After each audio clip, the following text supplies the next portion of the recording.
Campus TV, nous sommes ensemble. Bonsoir à tous et bienvenue à ce Flash Info.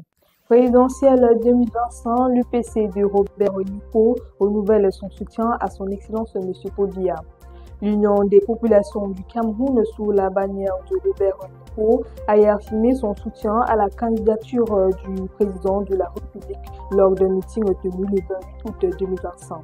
Militants et sympathisants se sont rassemblés pour exprimer leur appui au chef de l'État candidat à la présidentielle du 12 octobre prochain.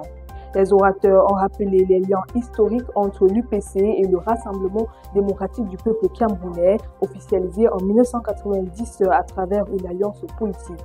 Dans ce cas, l'UPC ne présente pas de candidat à la présidentielle mais participe aux autres scrutins. Marois, assassinat d'un commissaire. Un drame s'est produit ce matin dans la région de l'extrême nord. Le commissaire Adam Aladi Mahamad, chef par intérim de l'immigration dans la région, a été retrouvé sans vie au mont Zoko. Selon des informations, il aurait été poignardé alors qu'il effectuait un sport matinal. Les auteurs de cet acte odieux sont actuellement recherchés afin que justice soit faite. Les autorités ont ouvert une enquête pour faire toute la lumière sur ce crime qui suscite une vive émotion à Marois et au sein du corps de la police. Sincères condoléances à la famille de la victime ainsi qu'à ses collègues. Au Niger, Nathalie Yamb nommée conseillère spéciale du général Tchani. La militante socio-camerounaise Nathalie Yamb, figure médiatique du panafricanisme radical et critique virulente de la France en Afrique, a annoncé sa nomination en tant que conseillère spéciale du général Tchani.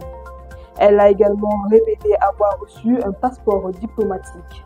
Connue pour ses prises de position particulières et suivie par plus d'1 million d'abonnés sur Facebook et YouTube, Nathalie Yamb avait été sanctionnée en juin dernier par l'Union européenne. Elle exprime donc sa profonde gratitude au président nigérien pour cette marque de confiance. 7e journée des éliminatoires en zone Afrique de la Coupe du Monde FIFA 2026. Ils sont au nombre de 5 à avoir intégré l'hôtel Hilton dans la soirée du 31 août 2025 pour le début du rassemblement des Lions indomptables préparatoires aux rencontres des 7e et 8e journées des éliminatoires de la Coupe du Monde FIFA 2026. 14 joueurs sont attendus dans la nuit du 1er au 2 septembre 2025 à l'aéroport international de Yaoundé. Le groupe affichera la liste officielle des joueurs mardi prochain pour le début de la préparation des autres matchs.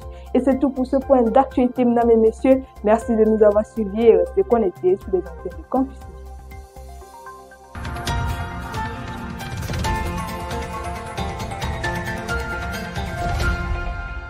Campus TV, nous sommes ensemble.